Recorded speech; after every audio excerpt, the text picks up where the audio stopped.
Есть другие республики, Поволжские, Финно-Угорские, там тоже не очень хорошо обстоит ситуация с коренными народами. Скажем, вот Адыгея находится внутри Краснодарского края, и там всего 21% адыгейцев. И я был у них. Национальным районом считается район, где сами адыгейцы составляют только 50%. Ну, так же, как в Хакасии. Вот Аскийский район, национальный район чистый, а там только 50% хакасов.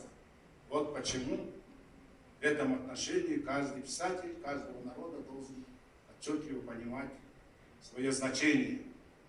Он не только пишет, он творит, еще раз повторяюсь, и он не имеет права без разрешения бежать с поля боя. То есть умереть раньше времени. Я бурятский писатель 20 лет назад, как бы шутку, как бы всерьез сказал, вот когда вы, бурятские знаменитые писатели, ходили по Кремлю в обнимку с большими чиновниками нашего государства, вы сверху вниз посматривали, поплевывали на голову 3 наших сирот, на Тувинского, на Хакасского, Алтайского, председателей Союза писателей.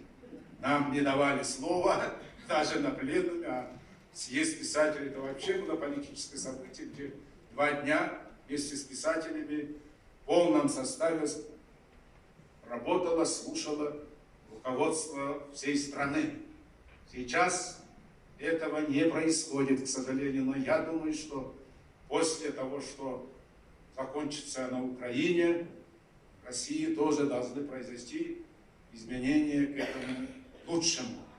Когда враг разрушал нашу Родину 30 с лишним лет назад, они нанесли удар прежде всего по самым передовым подразделениям и нанесли удар по Союзу писателей. В советское время мы недопонимали, я недопонимал, что у нас были все творческие и социальные условия такие, которые не снились никаким европейским, советским писателям.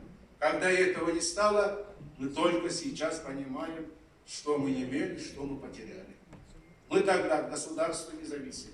Наоборот, за счет нашей работы, за счет наших доходов, государство 1/4 наших доходов поступало. 1/4 оставалась нам, российским писателям, 1/4 шла на финансирование всех 14 союзных республик.